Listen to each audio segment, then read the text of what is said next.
Hi there, you're watching and or listening to North of Weatherfield, a Canadian Coronation Street podcast. And this week we are talking about episodes that aired in Canada from June 10th to 14th. But first, I was just going to say, if you don't want any spoilers and you haven't watched them, this isn't the time to be listening. Don't be messing around. Nope. Exactly. But until then, here's the theme.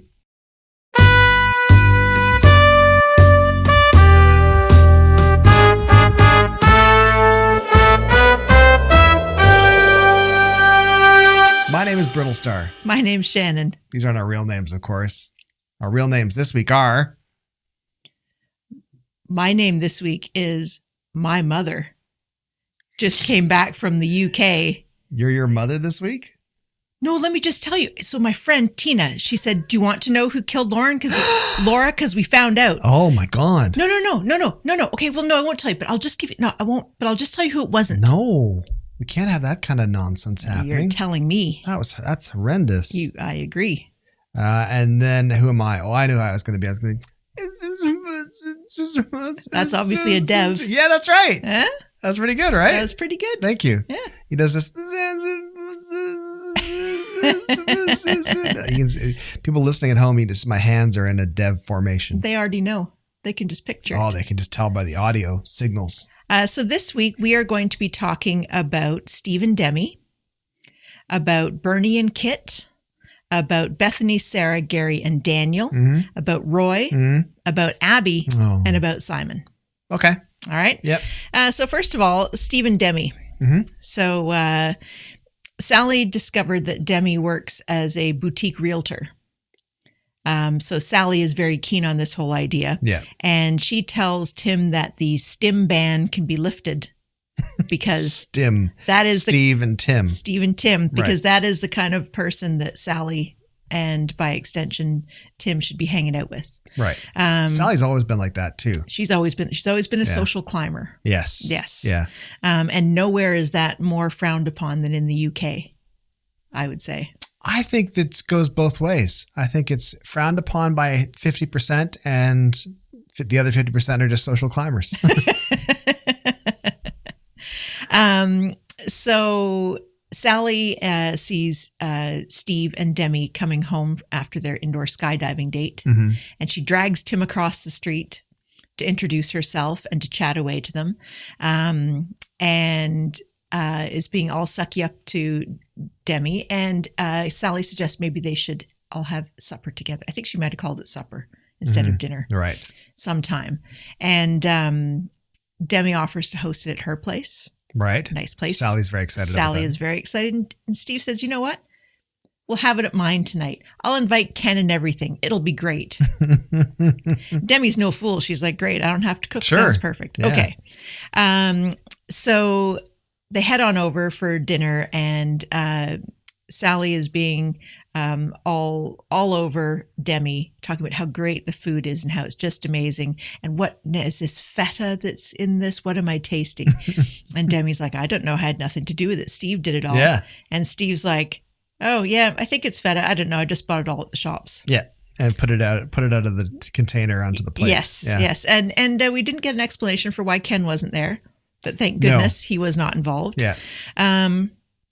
So Steve he's on his phone the whole time they're there, not really paying attention. He takes a picture of Sally and Demi together chatting over dinner. And Tim's all excited when Steve posted to social media. He's like, wouldn't it be great if our women are best friends? Sure. Steve really not interested, not paying attention. I thought there was going to be some sort of storyline about Demi not knowing that Steve was posting pictures of her. And this because was going he to be an did issue? post the one picture that said Bezios or something like that, or Bezies or something like that. Yeah. And it was the picture of Sally and Demi. And he'd also posted a picture earlier of the indoor skydiving. And you think that there's going to be a story where we find out she's married or something. Well, that's what she might be gone now. I thought that, but I think she's gone now. Think she's gone? Yeah, I thought that's arc. Yeah. Well, I thought that's where we were heading, but he's just on his phone the whole time, and Demi calls him out on it. And Tim said, if all he's been doing is looking at Tracy's posts on socials all evening. So that's it. Demi gracefully exits abruptly. Steve barely even notices. So here's my question to you. Is Steve still hung up on Tracy? I don't know if he's still hung up on her. I think he's stung still. It still stings for him. Right. And he feels sad about it. And it's left a big hole in his heart. And she's the easiest thing to fill that hole. Do you think he's more missing the glory days of he was allowed to hang out with Tim whenever he wanted? He was really good mates with Tommy O, and Tracy was still married to him? Well, sure, he's got to look back on that fondly, right? Because Tommy O was his idol, and he was all hanging out, and everything was great. Would Steve go back to that time if he could? Like knowing what he knows now? Yeah. No. No? No. All right. No. Steve's just hurt. Okay. That's all. All right. Yeah. Back off, Steve. Okay, next up, Bernie and Kit. Okay. So Kit, we now know, is Christopher Green. Right. That's the name he goes by. So Christopher Green. People with the name Christopher get to go by anything, don't they? It's got a lot of options. Right? Yeah. Oh, I'm thinking of Christian. I was going to say St. John, but that's Christian, isn't it? Yeah, I think so. Well, you're just stuck with Kit and Chris, I guess. Topher. Topher? That's See, they do have a options. new variation. Yeah. So Christopher Green goes into the Rovers while Gemma is working, and says he's just getting caught up on the Lauren investigation. Then he asks her who she was with the other day when he saw her, the guy in the wheelchair. And she's like, oh, that's my twin brother, Paul. He has MND. And he asks how old they are. Right. And Gemma says they're 33. So Christopher Green is just turning 31. He's piecing it together. So he's now realized that he was actually the younger child. More common version is sure. Mom has an unexpected child. When she's really young. First child, gives it up, and then afterwards might have a family. Yeah. So he's realized it's the other way around. So he leaves. Then we see Bernie and Gemma in the flat, and they've made Paul a pureed spaghetti carbonara. And they're quite pleased with it. And Paul uses his speech pad to tell them that this is going to be his last meal. Yeah. That he's actually getting the feeding tube fitted the next day. Right. But he's actually okay with that because it's been really difficult to eat and to swallow. So this will actually be a relief to get it done. Fair enough. Yeah. So Bernie decides that she'll go meet Paul and Billy there in her car. I know, because you brought up the fact that she had a car. Yeah, so she's going. I agree. Yeah, so she goes to get in her car, and it's a nice car. It's a nice little car. Nice little car. Just as it's being towed away, and it turns out she's 1 day overdue for her MOT, which is like a yearly inspection. And she forgot because we've never seen it before, so she never drives. No, she hadn't forgotten. She'd booked it for the next day. She couldn't get in any sooner. Right. But they're towing it away. So first of all, yes, when has Bernie ever had a car? Yeah. I don't remember ever driving. No. It wasn't even Dev's car. It was her car. Yeah. Yeah. So she storms into the police station to complain about the fact that she's feeling that she's being persecuted, that her car has been, of all the cars to get towed away, yes, it was overdue, but how do they even notice that it was overdue by 1 day? Yeah. Why did they pick on her? Also, it was apparently just parked out on the street the whole time. Yeah. Maybe that's why they were towing it. She hadn't driven it in the 3 years she's been on the show. Yeah. And when she's there, she sees Christopher Green and she lays into him because she thinks he had something to do with it, that he's behind the persecution. And he says nothing to do with him. Just then, Craig and his other fellow coworkers come out with a birthday cupcake. And Craig asks how old he is, and he says 31. And then penny drops for Bernie. That's right, Bernie gets it. Who realizes that, yes, that is indeed her son Zodiac. Yeah. So then they're in the interview room to sort of discuss things. This is where he says that he goes by Kit now. Right. He still wants nothing to do with her, asks why she gave him up and kept the twins, who he now realizes are older. Fair question. And she says basically she couldn't cope with having a baby as well, and she thought that he'd stand a better chance if she gave him up young. Okay. He also mentioned how they'd arranged to meet 10 years prior, and Bernie had never shown up. Yes. We now see Billy picking Paul up from the hospital.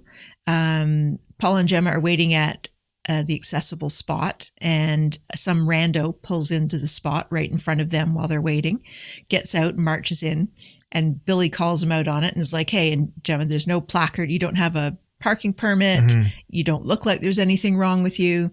And the guy's being lippy and he's like, I'm just going to be a minute. Oh, I just didn't pull out my placard, whatever. And he said, I'm at the hospital. We're all disabled right now or something. So then it turns out that Kit has been spying across the parking lot.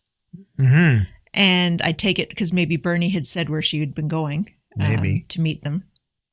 And he comes over with his badge out and he sorts the situation, which is great. Gets the guy to leave and Billy can bring the car in. So another vehicle-related question. Paul and Billy have a car that can take the motorized wheelchair? It's not just a car, it's a van. Where did that come from? I don't know. Where are they parking it? I know. With Bernie's car? Exactly. Is there a secret lot, like one of those lots that has the machines that you park on and it goes, lifts your car up? Like now it feels like this family have way more cars than I ever thought they had.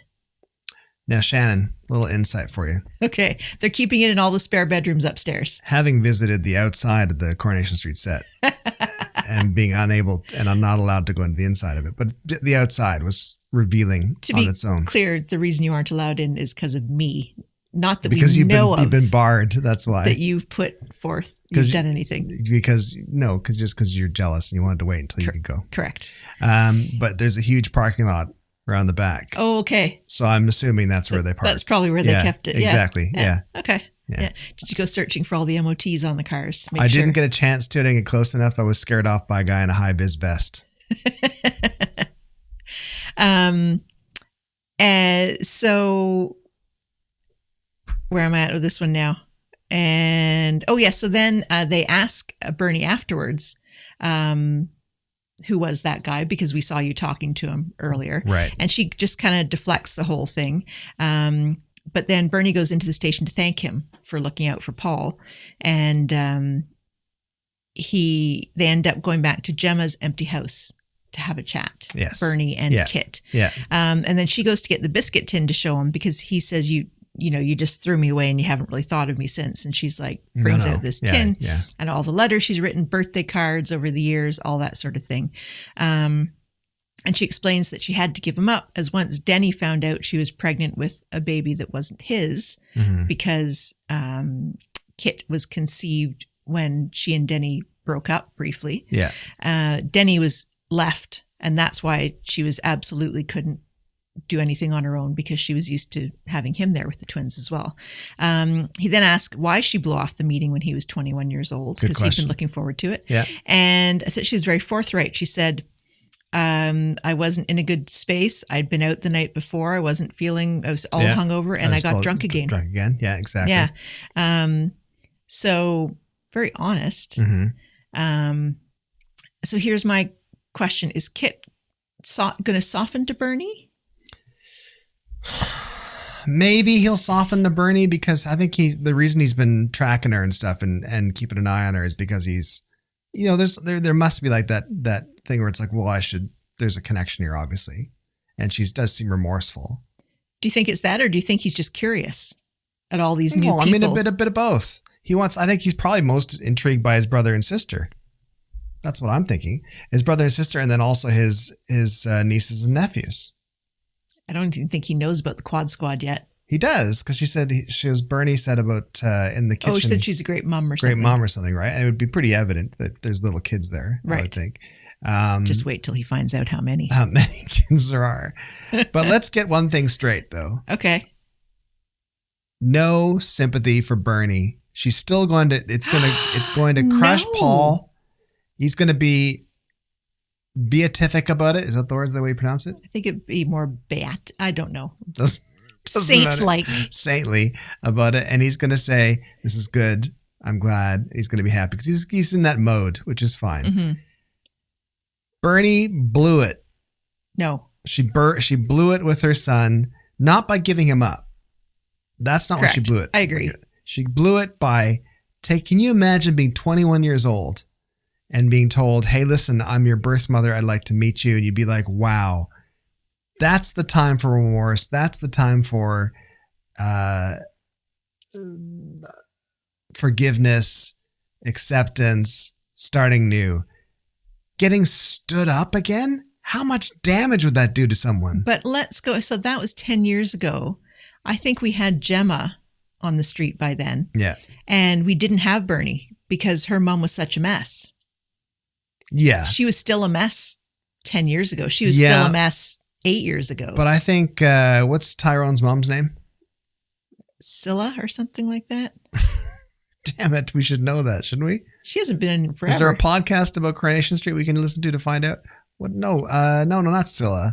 Tyrone's sorry, mom. his birth mother, Cassie. Cassie, there we go. Scylla, I think, was his mom that raised him. That's right. So with Cassie, she's portrayed to me as an addict. Okay? Mm-hmm. So she does things that are very addict-like. Okay. She's clouded by that affliction. Yeah. And I feel more sympathy for her, though not much, but more sympathy for her than I do for Bernie. Everything that Bernie does is oblivious to the rest of the world. But Bernie, I think she tries hard to do good things, but she's just oblivious. I think Bernie's just a mess. I think it's all beyond her. It's all beyond her capabilities. Well, she is a mess, but that doesn't mean I have to forgive her.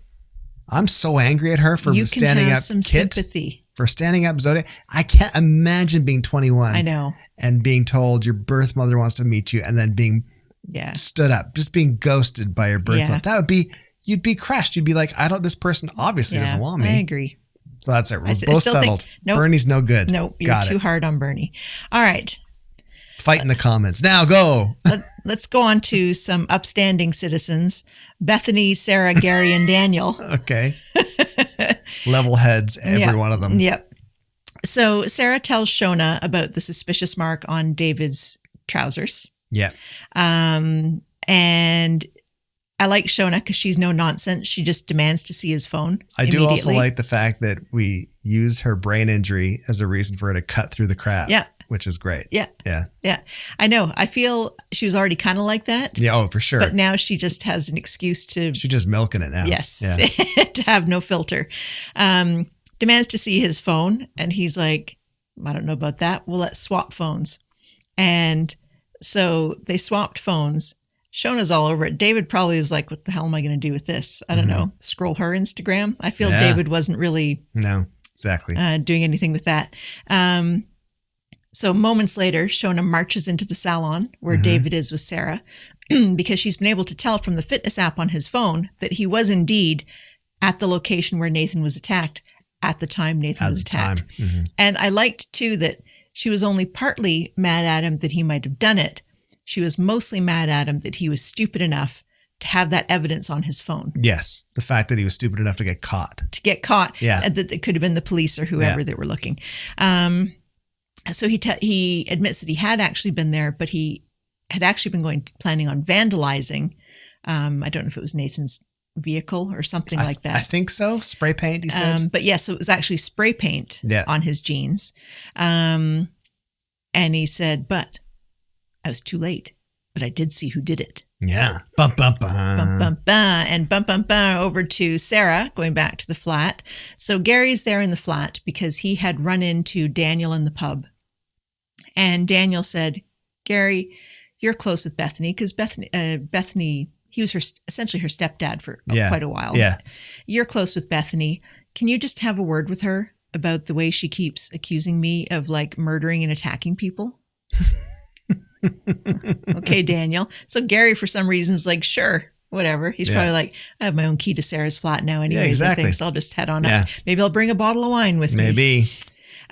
So he's up there with Bethany and Sarah walks in and she tells them both that it was Gary that did it, that beat up. Well, tells them both. Gary already knew, but tells Bethany that it was Gary who'd done it. And so it wasn't Daniel at all. And so Bethany is absolutely raging. I appreciated the fact that her main anger was the fact that he shouldn't have done it because now Nathan is just lying in a hospital bed, being the victim and watching TV when he should be getting questioned by the police about Lauren's disappearance. Yeah, absolutely. So basically, Gary just mucked the whole thing up. Yeah. So Bethany being the most level-headed of all of those people. As I've said all along. She then threatens she's going to go tell the police, and she heads off. So Sarah chases after her and convinces her not to tell the police because Liam's going through a really hard time right now, and Liam needs Gary. Yeah. So Bethany decides she's maybe going to hold off. Sarah then goes back to the flat, and she and Gary try to devise a plan for what they're going to do or say that will protect Gary, but also not implicate Daniel. Yeah. So it's good they've added the not implicating Daniel part into that whole thing. Yeah. So Sarah heads to the hospital and goes into Nathan's room and says, I will give you $2,000 to pretend you don't remember anything and Sarah. to leave town. Sarah. I know. Her hair was looking fantastic, though. She's had great hair this week. Yeah, before Bethany came along. And Nathan says, well, actually, I don't remember what happened. But yeah, you want me to do anything? You want me to leave town? That's going to be $10,000. So Sarah goes back home to Gary, essentially. Gary's always there. Back home to Gary. And tells him what Nathan said. And Gary says, well, listen, the sale of the factory closes today. So I have an extra $10,000 today. So I can give you $10,000 for this. And she says, that's wonderful. Bat, with the eyelashes. And so then Bethany overhears Daniel getting off the phone with the police that Nathan now remembers, oh no, it was a mate he had a fight with. Nothing to do with anything. He's not pressing any charges. And Daniel is off the hook. So Bethany finds this quite suspicious, goes and confronts Sarah, who admits that they paid Nathan off.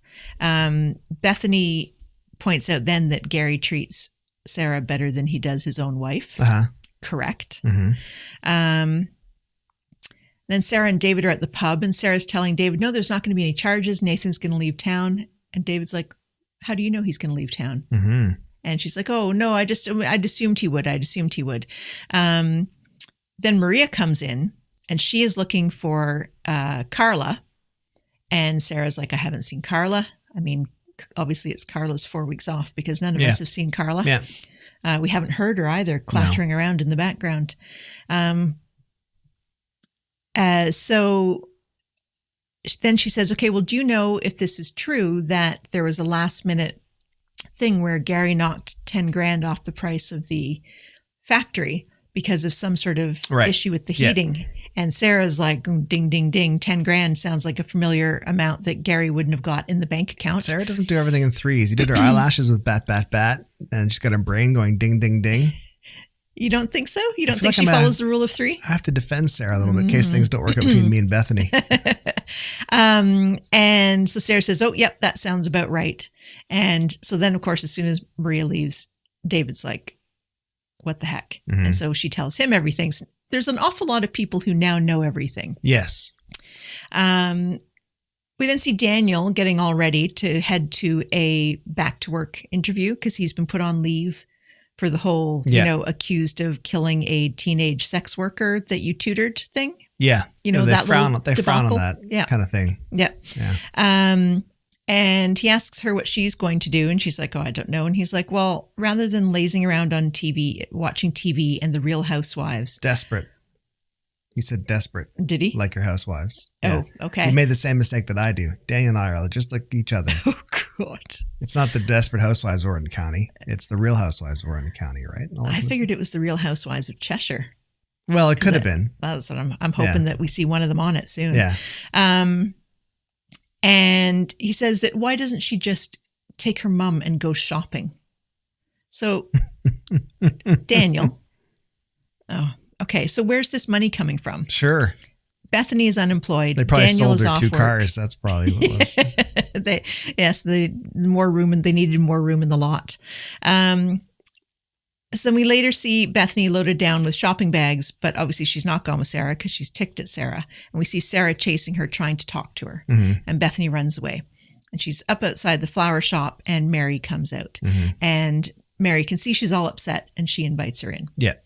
Bethany's later in the flat when Daniel comes home from his interview. She's all calm.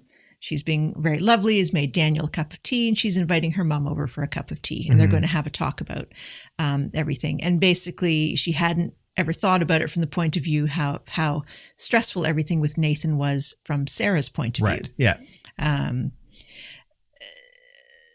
So here's my question. Is Nathan gone for good? Absolutely not. He's coming back for sure. Did he have anything to do with Lauren's disappearance? No, I don't think so. I think he's a red herring, not a red herring, a misdirect. I think that's a red herring. Isn't it? Well, red herring's usually about if we're arguing about something like, and I say, oh, but your hair looks weird or something. It's separate from the point. You should probably... Someone in the comments tell us what the definition of red herring is. You should probably distract with a compliment, not an insult, just so you know.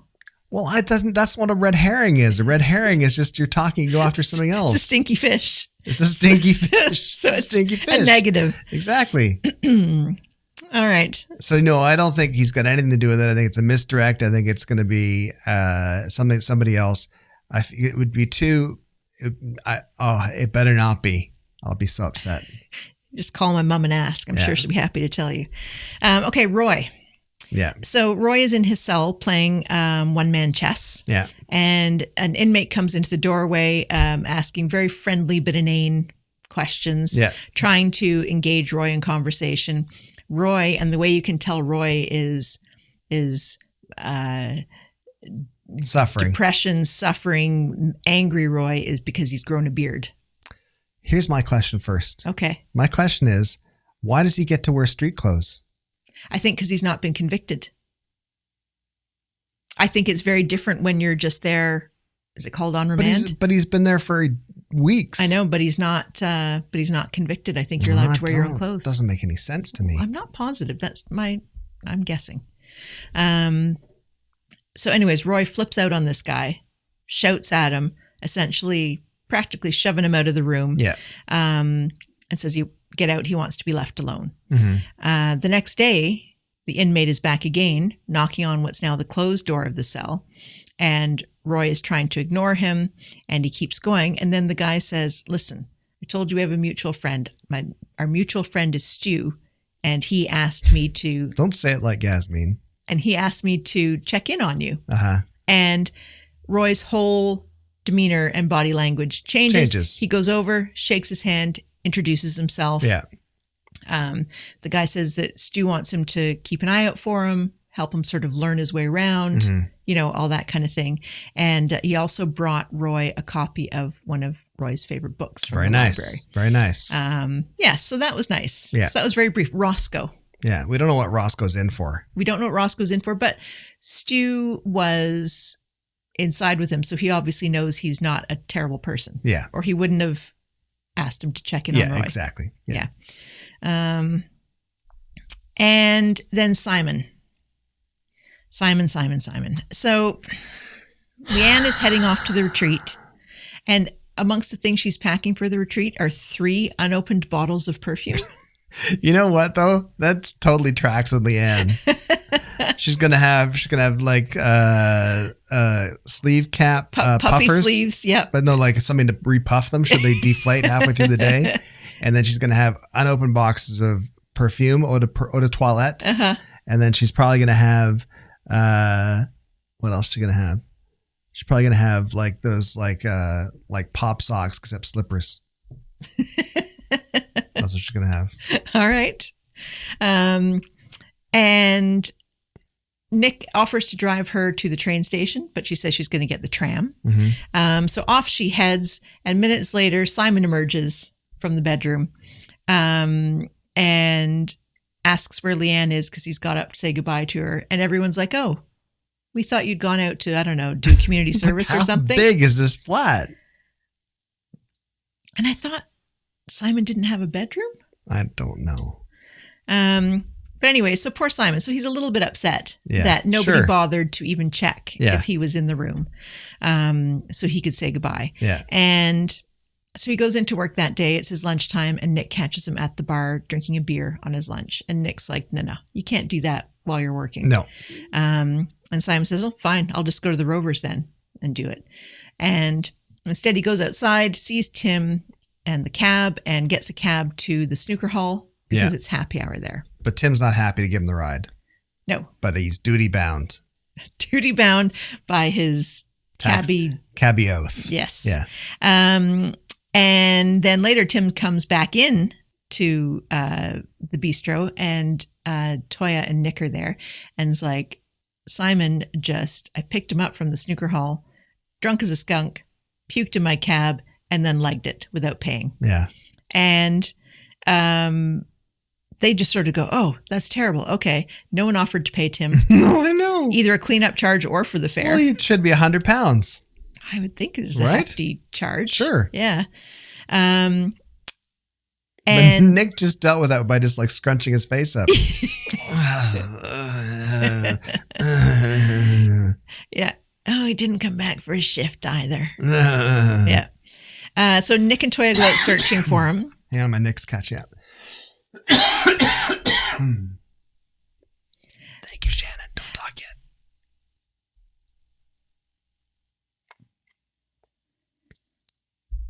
I give it all to this podcast.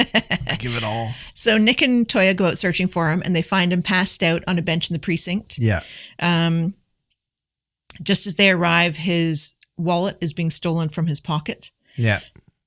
They're unsuccessful in stopping that happening, but they do get Simon and they take him home.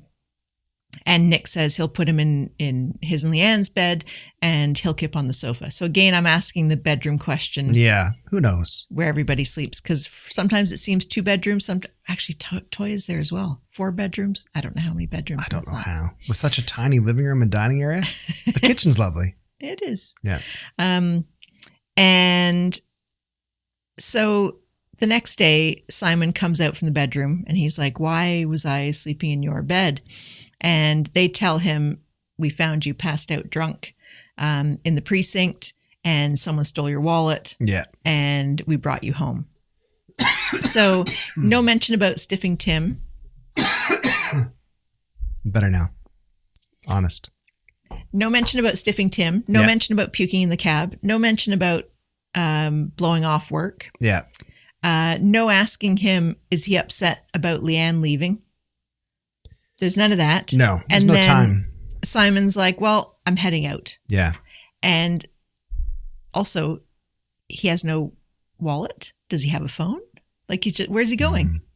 Where's he going with none of this stuff? Yeah, shouldn't he do stuff? Yeah. You got to call the bank or something. Got to call the bank. Got to go pay Tim. Got to tell my cell phone provider that my phone's gone. Yeah, but he's like, no, I'll show up for work later. And they're like, okay, see ya. So Rowan comes by to see Nick. He's glad that Simon is safe. Now there's no need to tell Leanne anything. Rowan then engineers running into Simon on the street. Right. And says, listen, I'll be working in the caf this afternoon. Yeah. If you want to pop by. Simon comes back to the flat and says Rowan has offered him a spot at the retreat. He's going to cover it. It's all paid for. Toya offers him a much better deal. Mm-hmm. She offers him a weekend with her in Morecambe. He turns down that lovely aunt-nephew weekend. You know, it's funny because I've said before to you that every now and then briefly, your sister Allison reminds me of Toya and Toya reminds me of her. So when she offered that trip to the cottage, I was like, oh God, don't go, kid. Listen, Allison. Love you, but not like a week in Morecambe. Love you. So then Nick and Toya decide, well, that didn't work to distract him. Let's call Peter and rat him out, basically. So Simon then confronts them and he's like, I just got a call from my dad. He's chewing me out. He's really upset. How could you go behind my back? And they're like, well, we're worried about you. And he's like, did you not think that maybe, like, what's my dad going to do? He's oceans away. You might have triggered oceans away. He is. That's a romantic way to put it. He's a sailor man. That's true. Okay. Sorry. You could trigger him to go back into his alcoholism. Yeah. It was really irresponsible thing to do. Fair point. Fair concern. Yeah. But then it turns out that Peter has offered Simon a job on the boat. Yeah. And Simon's nervous to accept it because he's been waiting for the right moment to tell him about. So Simon's nervous to accept it because last time it wasn't real. Sure. But here's the thing. So last time Peter accidentally offered a job that wasn't his to offer to Simon. Yes. Genuine misunderstanding. Sure. This job is now sitting there available and Peter hasn't bothered contacting Simon? I mean, he should have contacted, because maybe he was thinking, I don't know, maybe he's got his life together now. Maybe I should just not complicate maybe things. The Amazon returned vape sales has are gone going well. crazy and turned into an empire of returned Amazon vapes. Yeah. So then the next day we see Simon sitting down at the breakfast bar in the kitchen, sipping away nonchalantly on a coffee, and Rowan turns up at the door and says, all right, I'm here to pick you up for the retreat. And Simon goes, oh, yeah, I was going to text you. Yeah, I'm going to go. On what phone, Simon? On what phone? We don't know his phone got stolen. Oh, yeah, that's true. But also, it's like, I was going to text you, I'm not going to come to the retreat. But you're just sitting having a coffee. Like, irresponsible. That kind of stuff won't fly on a ship. I think it's just a boat, so it's okay. Oh, it's fine then. And he says, I'm going to go work for my dad instead. Mm-hmm. And Rowan is like, okay, great. We're here for you when you get back. Mm-hmm. Have fun, all that kind of stuff. And then Simon's saying, well, he's a bit worried because, he's not going to be able to see Leanne before he goes. And they say, oh, no, you're not. Your flight's not until after Leanne's back. You'll see her. Why can't he do both then? Why can't he go to the retreat? Shannon, do not push our little Simon into the arms of that cult. I don't know, though. I don't know. I thought the same thing. I don't know why he can't do especially both. If it's free. But at the same time, they don't want him to go anyway. Yes. Because it'd be a little bit programmed. He'd probably end up not going with his dad then. So, okay, here's one question. Who is running all these seminars at the retreat? Because it's a tram ride and a train ride away, and Rowan is just hanging out on Coronation Street. Rowan is the trying to rope in one 18-year-old boy. Now, Rowan's not even the kingpin of it, though. No, but I feel it's probably the Northwest retreat. Do you not? Yeah. Well, maybe. Well, I think there'd be a whole bunch of people doing it. Mm. Maybe he's back to check on things. Maybe what's he checking on? We don't know. All right, here's the other question then. Does Peter, in fact, have a job for Simon? Yes. Okay. Absolutely. It's getting the... Are you just hoping that for Simon's sake? Well, yes, that too. But also his job probably like cleaning the cigarette smell off of Peter somehow. Swabbing him. Yeah. Swabbing Peter. Yeah. Exactly. All right. And then Abby. Poor Abby. So Abby hears an ad on the radio for a new documentary about a prison football team. Yeah. Focusing on its star player, Corey. This was a big week for Abby. It was a big week for Abby. A lot going on. Yep. Her hair was also spectacular this week. Albeit in a much more casual style than Sarah's. Yeah, her hair was good. Yeah, good hair and makeup people they've got going there. So Corey was the one who was convicted of kicking Abby's son, Seb, to death. Yes. When he and Nina were dating. So Kev admits he'd actually known about the documentary, but he was afraid to tell her and couldn't think of the right time to tell her. Abby goes and tells Nina about this. She's horrified. They go and see Dee Dee. Dee Dee says, there's nothing we can do about this. As long as Corey's happy with it being made and the prisoner happy with it, they're allowed to do it. But don't worry, no matter how well Corey is portrayed, it won't reduce his 14-year sentence. Like that is locked in, so we're okay. Dee Dee then later decides, as a good lawyer respecting confidentiality, she should go and tell Kev she's worried about Abby and that she might do something stupid. Yeah. Abby is, in fact, at that moment doing something stupid. Yeah. She and Nina have barged into the production offices of the documentary. They want them to take it down, to not air the next episodes. And they say, listen, even if we wanted to, can't. Which we don't, we can't. Yeah. So, no. So Nina has this idea that they'll contact Suki at the Gazette. And is that her name? That's her name. Okay. Yeah. She does all the stories these days. Yeah. Yeah. It's nice to get some good journalism back on Coronation Street. Exactly. Yeah. Not just Chit Chat magazine. Not just Chit Chat. Abby wants to do an unedited video telling of her side of the story because she doesn't want her words to be twisted. She wants it to just be her. So they filmed this thing all properly, and it seems like it's all very moving, very impactful. Yeah. And they post it, and it seems to be getting well received. I thought there was going to be a bit in there where, because they finished recording it, and the guy who's manning the camera, the phone, says, "Are you sure you want it to go up just like this?" I thought she had said something weird. So did I. Yeah. I thought there was going to be some faux pas or but apparently not. Tongue. No, yeah. apparently not. Okay. Went down well. Comments are all really supportive. People in the comments are starting a petition to protest against it. And they have succeeded in getting the production company to say in future they'll show both sides of the story. They'll talk about the impact on the victims and their families as well. So Abby's ex drug dealer, Dean, yes, skulks up after this. Bad news. And he says he's seen the video and he's looking for some money, and they go way back and she should give him some money. And she says she doesn't have any, wouldn't give him any anyways. And if he shows up again, she'll go full old Abby on him. Yeah. And he doesn't want that. And so he heads out, but we see Cassie skulking herself around the corner, eavesdropping on all of this. Up to no good, and after our Kev. And so Cassie, we know Dean was also her drug dealer at the time. So Cassie knows Dean and also knows everything about him too. Tyrone then gets an email addressed to the garage bosses, goes over to Abby's, confirms Kev is not there, and says to Abby, "Listen, I got this email sent to me and it's a video and it's an old grainy sex tape of you." Abby is shocked and horrified. She was not even aware such a tape existed. Sure. Yeah. She says it would have been when she was on heroin. She had no idea about anything that was going on. And then the video appears in the comments section on the interview, Abby's interview on the Gazette. Kev gets back from his trip to the suppliers, back at the garage. Cassie is gleefully waiting for him, desperate to accidentally let slip about the video. Yeah. Kev goes storming back to the house and comes in. And as soon as he comes in, Abby goes, "Oh, Kev, I'm so glad you're home.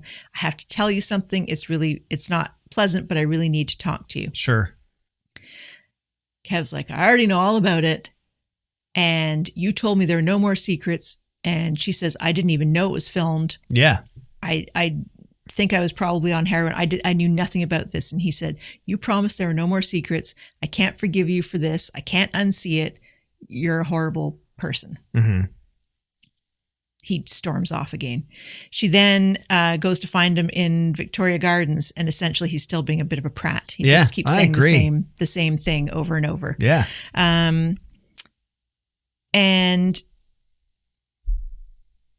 Abby then goes to close up the garage because Kevin's not even bothering to do that. He's just going to sit and sulk in Victoria Gardens. So she tells Cassie to go home. She'll close up. Sort of almost closes it all over and gets on the phone to Dean, and she says, "You win." Like, she suspects Dean has uploaded this video. She says, "You win. I'll give you money." Yeah. And then we see Cassie is eavesdropping, earwigging. So here's my question: how involved was Cassie in this whole thing? Was she involved from the first time Dean showed up? I mean, maybe. Do you know what I mean? Did she see this video was going down well, and she decided that should just be torched, so like tanked somehow? Because we know she's after Kev, right? Well, that's my other question. Is earlier we thought she was after Kev. I think we know she's after Kev. Here's what I find. Will it work now, though? Kev's batting way out of his league, right? Kevin does not merit Abby. Nope. Right? Nope. We don't know how that happened. Nope. I think they should just, what's his face? The kid with the one leg? Jack. He seems to be fine now. So They'll be all right. We did see Alfie in this. We did see Alfie in this episode. I'll take some water. Thank you. We hadn't seen Yes, Alfie. So yeah. Alfie is Abby's son with Imran from a one night stand. And I don't think we've seen him in a year. No. He seems to be walking now. He's doing very well. He's doing all right. Yep. Yeah, considering he's raised himself. Yep. Yeah. Yep. What I found, now, first of all, let's clarify something here. Mm-hmm. The video is a gross invasion of privacy. Yes. It is horrendous. It's awful to be shared. It's just, there's nothing good about it. Mm-hmm. I did chuckle slightly Uh-oh. at the fact that Tyrone watched it on the computer at work Yes. and then said, here, let me show you the video on my phone. I mean, he needed to, Now, hopefully he's deleted it off the computer at work. I to his credit, I think he forwarded it because he had to show her. I don't think he forwarded it. I think he just got the email on his phone. And That's what I mean. Yeah. Forwarded the email to himself. Yeah. I think I just found that a little bit funny. It was like, it seemed like of anybody who's seen the video, Tyrone's seen it the most. He's seen it numerous times. And he then did say, and it was definitely you. It's grainy, but I've gone through it a number of times and it's you. I like to think that he deleted it off the office computer, but had forwarded it to himself so he could show her. Because if you'd have to prove it, essentially. Mm-hmm. Also, you know, with Kevin and Abby having this discussion about they told each other everything, is that even the kind of thing? No, it's not you something tell? you tell. Oh, in the days when internet wasn't very common, I made a sex tape and hopefully someone won't. I think, yes. I think knowing how the internet works, I think that you would have to say now, hey, listen, there's a tape out there that might show up. I don't think you do. Because then I feel the new person would go, oh, will you make a tape with me? And you'd be like, I don't want 2 tapes out there. They wouldn't necessarily say, do you want to make a tape I with feel me? that would be the You think so? course of action. Yeah. What? I was going to try to apply it to us personally, but I don't want to get into that conversation. Okay. Yeah. Okay. Well, I'm kind of hoping that, I mean, I feel Cassie's welcome to Kevin. Okay. Like she can have him. I'm trying to find my moments. Okay, I've got it. But yeah, I think Abby needs to dump Kev. Yeah, I agree. And also, Kev had known for a few days about this documentary, but hadn't told her. And she started to tell him immediately the second he came home about the video. Listen, again, we don't need to repeat this, but we will. Kev's batting way out of his league with Abby. Okay. Favorite funny moments. There were a few. There were a few. I quite enjoyed Dev happily accepting Christopher Green's untouched pint. Yes. Literally, Gemma was just like, Dev, do you want this? And he was like, oh, don't mind if I do. Yeah, exactly. That was good. I like that. I liked when Bernie said to Dev about her car being towed and she had to pay £300 to get it back. His reaction was, "Don't," which was great. Also, her whole story seemed so like it would be a bit like, really, really, really. Dev just believed her, unlike Daniel not believing Bethany seeing Nathan. Listen, Dev's gone through his highs and his lows, but he's a good man. It's currently a high right now. He's a good man. He's riding high. Yeah. Speaking of Dev, I also, Mary was buying kiwis in the shop. That was picked up a explicit. kiwi and said to Dev, I really struggle not to think of your naked charity calendar every time I eat one of these.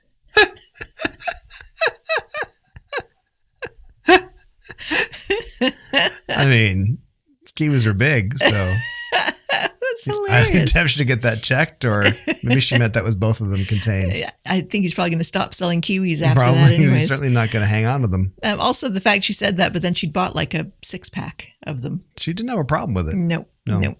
And I also liked when David said to Sarah, when he was talking about Maria, he said, she's like the sister I never had and better than the one I have. That was pretty good. I thought that was pretty I good. like that. Yeah. I like that.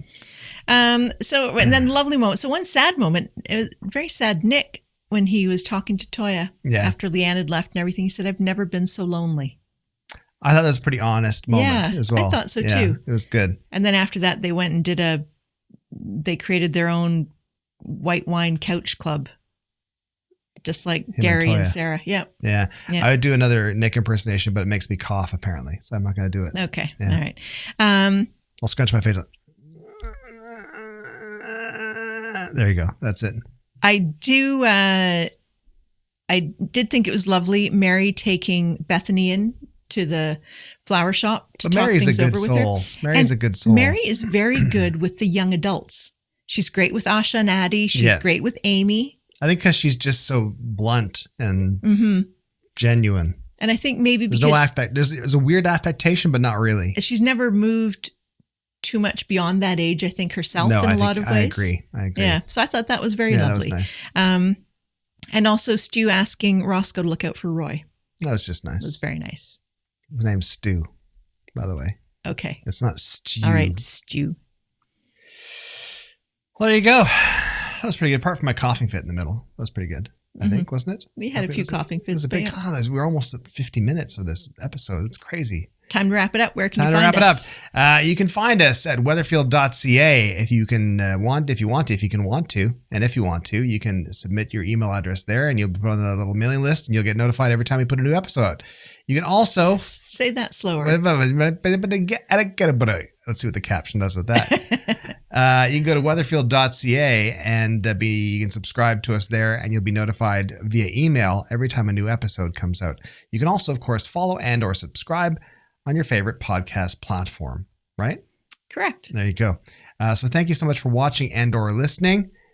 North of Weatherfield, a Canadian Coronation Street podcast. Are we doing the theme now? Doing the theme. Do the theme.